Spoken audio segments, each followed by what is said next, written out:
जय जय श्री सीताराम। सीता तय मम कृत अपमाना, कठियहूँ तव सिर कठिन कृपाना।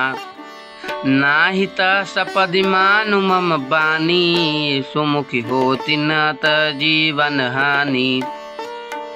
सीता, तूने मेरा अपमान किया है, मैं तेरा सिर इस कठोर कृपाण से काट डालूंगा। नहीं तो अब भी जल्दी से मेरी बात मान ले। हे सुमुखी, नहीं तो जीवन से हाथ धोना पड़ेगा। श्याम सरोज दाम सम सुंदर, प्रभु भुज करि कर सम दस कंदर। सो भुज कंठ की तब असि घोरा, सुनु सठ अस प्रवान पन मोरा। सीता जी ने कहा, हे दशग्रीव, प्रभु की भुजा जो श्याम कमल की माला के समान सुंदर और हाथ की सूंड के समान पुष्ट तथा विशाल है, या तो वह भुजा ही मेरे कंठ में पड़ेगी या तेरी भयानक तलवार ही। रे सट, सुन, यही मेरा सच्चा प्रण है।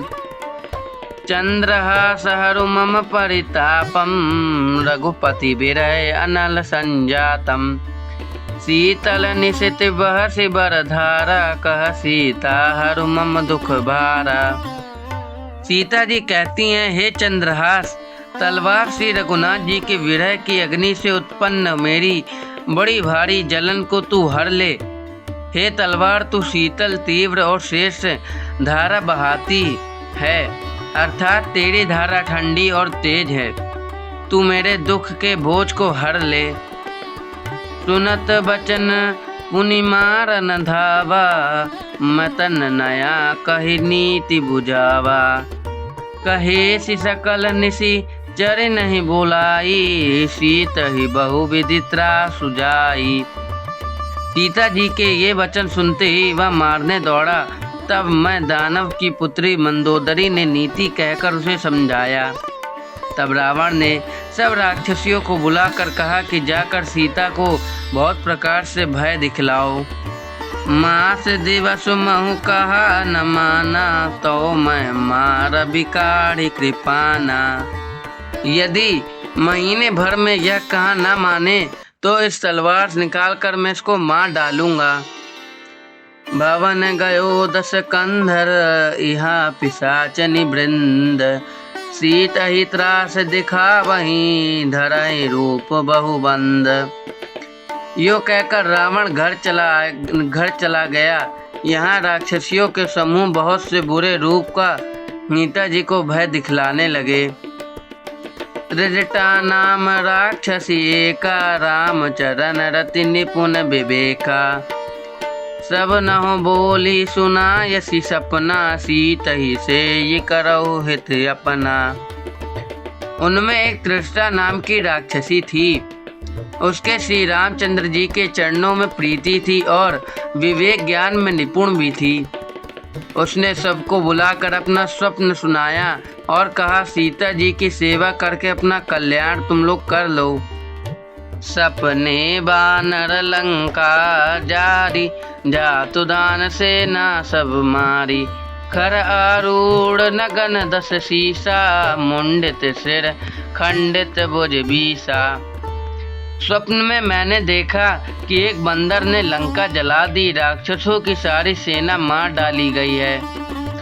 रावण नंगा है और गधे पर सवार है। उसके सिर मुड़े हुए हैं, बीसों भुजाएं उसकी काट दी गई हैं। ए विधि सो दक्षिण दिश जाई, लंका मनहु विभीषण पाई। नगर फिरी रघुवीर दुहाई, तब प्रभु सीता बोली पठाई। इस प्रकार से वह दक्षिण यमपुरी की दिशा को जा रहा है और मानो लंका विभीषण ने पा ली है।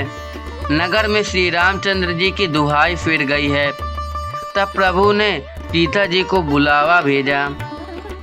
यह सपना में कहो पुकारी, होए हैं सत्य गए दिन चारी। तासु बचन सुनते सब डरी, जनक सुता के चरणन परी। मैं पुकार कर निश्चय के साथ कहती हूँ कि यह स्वप्न कुछ ही दिनों बाद सत्य होकर रहेगा। उसके वचन सुनकर वे सब राक्षसियां डर गईं और जानकी जी के चरणों पर गिर पड़ी। जह तह गई सकल तब सीता कर मन सोच, मास दिवस बीते मुहि मारहि निशिचर पोच। तब इसके बाद वे सब जहाँ तहाँ चली गईं। सीता जी मन में सोच करने लगी कि 1 महीना बीत जाने पर नीच राक्षस रावण मुझे मारेगा। जय जय श्री सीताराम। अगर मुझसे कुछ त्रुटि हुई हो बोलने पर तो मुझे माफ़ कर दीजिएगा।